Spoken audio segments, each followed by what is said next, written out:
పవన్ కళ్యాణ్ సర్దార్ గబ్బర్ సింగ్ వార్తలతో మీడియా హోరెత్తిపోతోంది.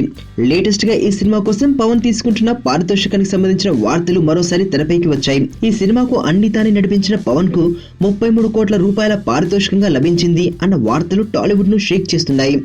ఈ వార్తలతో షాక్ అయిన టాలీవుడ్ ప్రముఖులు చాలా మంది ఈ మధ్య జరిగిన చిరంజీవి కుమార్తె శ్రీజ పెళ్లి రిసెప్షన్ లో మెగా హీరోల దగ్గర పవన్ పారితోషిక ప్రస్తావన తీసుకువచ్చినప్పుడు వారంతా నవ్వుతూ మౌనం వహించారని టాక్ వినిపిస్తోంది. దీనితో పవన్ 33 కోట్ల పారితోషికం యథార్థం అన్న ప్రచారం జరుగుతోంది.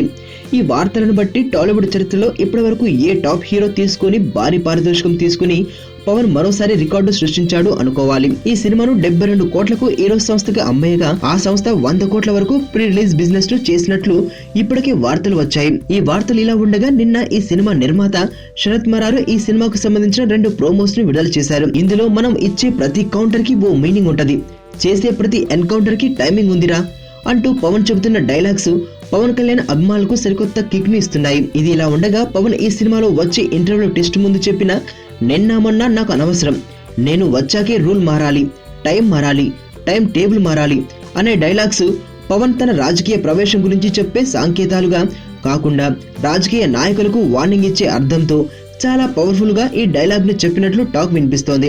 ఇలాంటి పంచులు ఎన్నో సర్దార్లో ఉన్నాయని వార్తలు వస్తూ ఉండడంతో రాబోతున్న ఉగాది కోసం నిమిషాలను లెక్క పెట్టుకుంటూ పవన్ అభిమానులు కాలం గడుపుతున్నారు.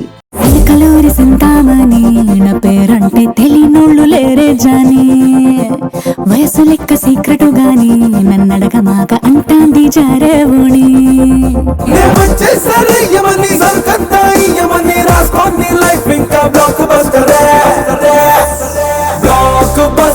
బ్లాక్ బస్టర్ నే చేస్తే నీ లైఫ్ బ్లాక్ బస్టర్.